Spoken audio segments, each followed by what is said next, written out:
This fly, the Chewing Gum Caddis, is truly a big fish pattern. This is an absolutely brilliant fly when you're trying to catch a trophy fish. And in fact, this winter I've been fishing this for grayling and I've caught a few absolute beasts out of very fast flowing water. But don't get lulled into thinking this is just a grayling pattern, because it certainly isn't. I can remember a few years ago actually taking a trout, having caught it from one of the local rivers for the table, opening the fish up, and I found so many cased caddis inside this trout. If it had eaten one more, I'm sure its stomach would have exploded. So this is what trout and grayling love to eat. It's a fantastic utility pattern. So I'm really pleased to show you the tie for it. Now, in the vise, it's quite a big hook. It's a size 12. Hanak 450 BL, my go-to jig hook for any of these sort of patterns. You can tie it in a 14 as well, but to be honest, I never go away from a 12. This is the pattern that and the size of hook that I seem to use all the time. I've got a 3.5mm black tungsten bead, but you'll notice behind it there's another tungsten bead. That one, if I can just move that so you can see, is a 2mm tungsten bead. So all in all, we've got 5.5mm of tungsten to make this fly sink like a stone. It is one that's designed to fish as a point fly on a team, or you can fish it as a single. It will get down quite quickly, and you can target trophy fish in deep water. So let's get on with the tie. Now, tying thread, dead simple, just a plain olive. Quite a thin thread, although that's not a massive issue here. Just tie on and trim off, and just take my thread down all the way down the shank to just behind the hook point. Now, there has been a little bit of work that's gone in before I started the tie, which is to form the kind of peeping caddis element of this fly, which I'm making out of one of these. Now, this is, believe it or not, the hook point protector from a set of treble hooks that I got for my pike fishing. And I just discovered these, they're just utterly perfect for the job. They're the right colour, right shape, right size to give you that peeping caddis look. But there's absolutely no problem in relying on a bit of Glo-Brite, this is number 14, or something like this, a phosphorescent textream thread, which you can make into either a little tag or a detached body if you fancy it. But this, for me, is absolutely perfect. I just need to do one more thing for this to make it ready for the tie, which is part of the good fun of this fly, which means you get to set fire to something. So basically, I've got my little bit of rubber on the end of a piece of mono, and this is just actually an old bit of a dry fly leader that had got a little bit too worn and past its sell by date. So what I've done is I've used that to recycle it, to make sure I don't chuck it in the bin or something, to use as a little kind of vehicle for these rubber stops. And next I'm going to take my lighter and I'm just going to zap the end of it to get that nice and melty. Ideally you want it to go a little bit black, but it doesn't matter that much. Right, perfect. Now I'm just going to dab it on my table just to make that nice and sticky and make the head. And all that does really is it looks like a sort of an insect emerging from inside this caddis, but it also stops the bit of rubber coming off, because what you find is fish absolutely smash this, and quite big fish at that. And as you know, trout have got very big teeth, so you want to try and stop them from being able to nick that off the end of your fly, because then you need to change it. Anyway, stop waffling and get tying. So just introduce that to the hook. Secure it there, and I want that to be just resting on the bend. Don't want to tie it too far off, because otherwise it starts to look a bit untidy. That is absolutely spot on. Just secure that piece of line all the way down. I'm going to use a different pair of scissors to trim that off. I don't want to damage my fine points, because that's quite thick nylon. Okay.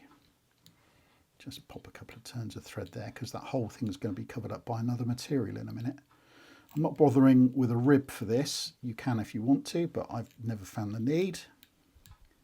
Just make sure that's nice and secured down, and then I'm going to take my tying thread and park it about halfway down the shank of the hook, like so.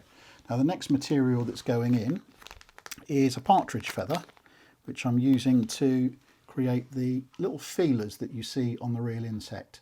And I'm going to just strip a load of those fibres away from the main part of the feather, so just literally pluck them off and leave myself with a nice little selection at the top. Looks like a little leaf. I'll show you in a second. Here we go. So just like that, really. Okay, now, same routine as I use with my dry flies for this.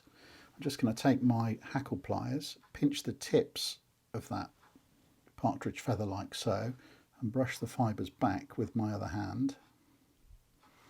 Then introduce that to the shank of the hook and just secure it down. And the reason I'm doing it halfway down and not right tight to the end is because I want these feelers to just kind of come to the end of the little green rubber bit. Okay, just going to trim off those outstanding fibres.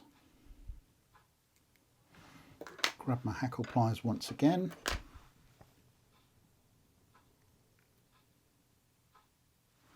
And just roll those round the shank of the hook like so. Oops.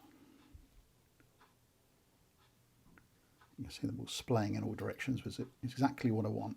Just secure that down and trim that piece away. Okay, before I introduce the body material, what I'm just going to do is I'm just going to brush those down towards the back of the hook, making sure I get all those fibres using the tying thread.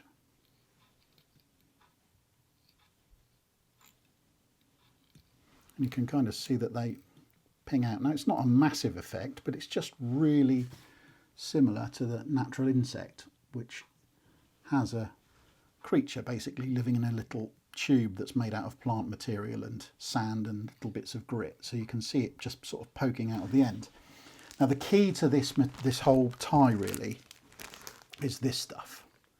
This is chewing gum worm. It's from FNF. Brilliant material, and basically it's like a rubber chenille. Get it in lots of different colours. This one is Caddis brown. Essentially what it is a twin core, I think. I don't know exactly how they make it, but that's what it kind of looks like. A twin core of chenille, which instead of having tinsel running through it, has got little tiny bits of rubber. Now, a couple of my mates who are very good specimen anglers, and I will name one of them, Dale Parsons, reckons he's seen fish come up and mouth these flies that he ties, and the fact that they're soft means that you get a take, whereas on some of the other Caddis patterns, which are slightly harder in the body, he's seen them get rejected. Now, how true that is, I don't know, and it might just be one of those things that Dale's come up with as a theory, but this bloke catches a lot of big fish, so who am I to argue? Right, just going to secure that down to the shank of the hook. Make sure it's nice and secure, because as I say, this will get a fair amount of attention. I'm just going to run my tying thread all the way down to the end and park it in that gap between the two beads there. And then it's just a case of taking your chenille, doing anti-clockwise turns nice and tightly until you're happy that you get to the end. I find about 6 is the right number, 6 or maybe 7. You want a nice neat finish. I'm just going to make sure that that gets embedded right in that little gap between the dressing and the tungsten bead, and trim away. Probably got enough there to make another fly actually. But there we are, and that, ladies and gents, is it. Really simple once you get the complicated bit with the rubber thing out the way and tying that soft hackle. It's actually only a couple of materials. Seriously, if you're after big fish, get that on your cast. Brilliant in deep water, brilliant for specimen grayling and for specimen trout. I hope you have some good luck when you tie it, and even better luck when you fish it on the river. Thanks for watching.